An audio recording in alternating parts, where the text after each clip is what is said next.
কোন ব্যবস্থা, কি লাভ এটাতে, কি তৈরি হচ্ছে, আমি কিচ্ছু বুঝতে পারি না। এই যে একটা খুব মাদনা চলছে শিক্ষার ক্ষেত্রে, এটা তো আপনার কেউ কোনদিন এটা দৃষ্টিও দিচ্ছে না, কথাও বলছে না, এটাকে পরিবর্তন করার জন্য চেষ্টা করা হচ্ছে। এখানে যেহেতু আপনার কোন নির্দিষ্ট বিষয় আলোচনা হচ্ছে না, আলোচনা বিভিন্ন খাতে যাবেই, খুব স্বাভাবিক ব্যাপার। মাহবুবুল্লাহ ভাই আমার এখানে পাশে বসে আছেন, উনি আমার আদর্শ। আমরা যখন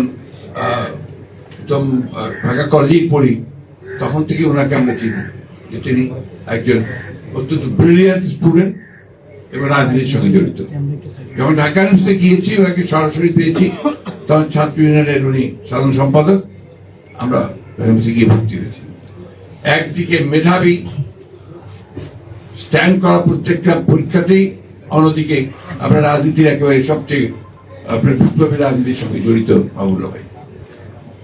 তার সংস্পর্শে আসার সুযোগ হয়েছে, অনেকেরই সরকার সুযোগ। উনি আমাদের পরীক্ষার আগের রাত্রে আমাদেরকে ইকোনমিক্স পড়িয়েছেন, পরীক্ষার আগের রাতে উনি ইকোনমিক্স পড়িয়েছেন আমাদেরকে। সেই মাহবুবুল্লাহ ভাই আজকে রিটায়ার্ড লাইফ লিড করছেন, এবং ওনার যে দেওয়ার কথা যত বেশি আমরা আশা করি তার কাছ থেকে, আমরা যেটা আশা করেছিলাম আরো আরো আরো বেশি কিছু, তার জন্য সমাজ সেই সুযোগটা সৃষ্টি করেনি, এখনো করছে না। এই বিষয়গুলোর দিকে কিন্তু আমাদের নজর দেওয়া আমরা কেউ দেই না, আমরা যারা রাজনীতি করি আমরাও দিই না, কেউই দেয় না। এরকম অসংখ্য আছে, বিশেষ করে আমাদের যারা অবদান রেখেছেন আমাদের এই রাষ্ট্র গঠনে। 69 মুভমেন্টে তখন মাহবুবুল্লাহ ছিলেন একজন দিকপাল, তার বক্তৃতা শোনার জন্য সেই সময় হাজার হাজার ছাত্ররা চলে আসতো। সেই মাহবুবুল্লাহ 71 সালে যুদ্ধের পুরোটার সময় পাক সেনাদের বাহিনীর কারাগারে ছিলেন, তার মৃত্যুদণ্ড হয়েছিল। এই কথাগুলো কিন্তু অনেকেই জানে না। আমরা শুধু বলছি শিক্ষাবিদ, শিক্ষাবিদ নন, এই সমাজ পরিবর্তনের সবচেয়ে কঠিন রাস্তাটা বেছে নিয়েছিলেন, বিপ্লবের রাস্তা। সেই বিপ্লবের রাস্তা বাঁচতে গিয়ে তিনি তার জীবনের যে তথাকথিত যে উপরে ওঠার যে সিঁড়ি, সেই সিঁড়ি উনি খোঁজেন, যার ফলে আজকে বলছেন যে আমার তো গাড়ির সমস্যা। ঠিক বাস্তবতা। আমি এই জন্য কথাগুলো বলছি যে সমাজ তো আমরা ঠিক যেভাবে চাই সেভাবে সমাজ তৈরি হয়নি, যেভাবে চাই রাষ্ট্র সেভাবে তৈরি হয়নি। আমি ধন্যবাদ দিতে চাই ছেলেদেরকে, তারা এই বিষয়গুলোকে সামনে নিয়ে এসেছে। এখন কথা হচ্ছে, একই সঙ্গে একটা কথা মনে রাখতে হবে সবসময়, যে হঠকারিতা করা যাবে না। অতি বিপ্লবী কোন চিন্তা ভাবনা নিয়ে সমাজে আরো অস্থিরতা বা একটা চরম একটা পরিস্থিতি সৃষ্টি করাটা বোধহয় সঠিক হবে না, নৈরাজ্য সৃষ্টি করাটা বোধহয় ঠিক হবে না। এই কথাটা আমাদের মাথায় রাখতে হবে। আমাদের সময় মাহবুবুল্লাহ ভাইরা যা থিওরি পড়াতেন আমাদের, তার মধ্যে একটা কথা ছিল রোমান্টিসিজম। রোমান্টিসিজম মানে শুধু প্রেম নয়, বিপ্লবের প্রতি প্রেম, অতি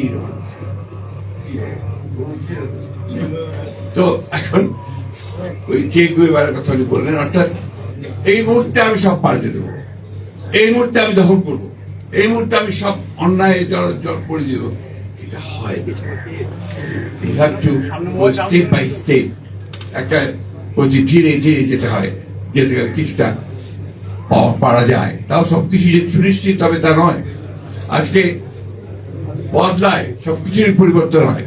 আজকে সোভিয়েত ইউনিয়নের বিপ্লব হয়েছে, সে বিপ্লব তখন সত্যিকার অর্থেই গোটা পৃথিবীর নির্যাতিত মানুষের সামনে সেটা একটা স্বপ্ন ছিল, যে সোভিয়েত ইউনিয়নের বিপ্লবের মধ্যে দিয়ে, লেনিনের কথার মধ্যে দিয়ে সেই যে বিপ্লব প্রতিষ্ঠা হলো, সবাই জন্য মানুষের ভাগ্য পবিত্র হবে, গরিব লোক অনেক ভালো থাকবে, এটাই ছিল ব্যাপারটা। তাকে কি গেল কিছুদিন পরে, বেশ কিছুদিন পরে ওখানেও সেই সমস্যা তৈরি হলো, ভেঙে গেল।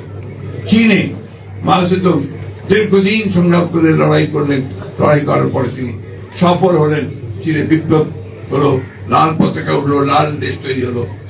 এখন সেই চীনে কোন দিকে গেছে? পরিবর্তন। আমি তো স্মরণ করছি না, এটাই বোধহয় ধারা। প্রয়োজনের সঙ্গে সঙ্গে অর্থনীতি পাল্টাই বলে, প্রয়োজনের সঙ্গে সঙ্গে এটার ব্যবস্থা পাল্টায়, তো সেটা পাল্টাতে হয়। আমাদের এখানে এখন যে অস্থিরতা বিরাজ করছে, এই অস্থিরতা থেকে যদি আমরা নিয়ন্ত্রণ করতে চাই, কন্টেইন করতে চাই, আমাদেরকে ধৈর্য ধরে পা ফেলতে হবে। এমন কিছু আমরা করব না যেখানে আমরা আরো নৈরাজ্যের সৃষ্টি করে আরো বিপদ আমরা যেন ডেকে না আনি। এই বিষয়গুলো আমাদেরকে মনে রাখতে পারে মনে করি।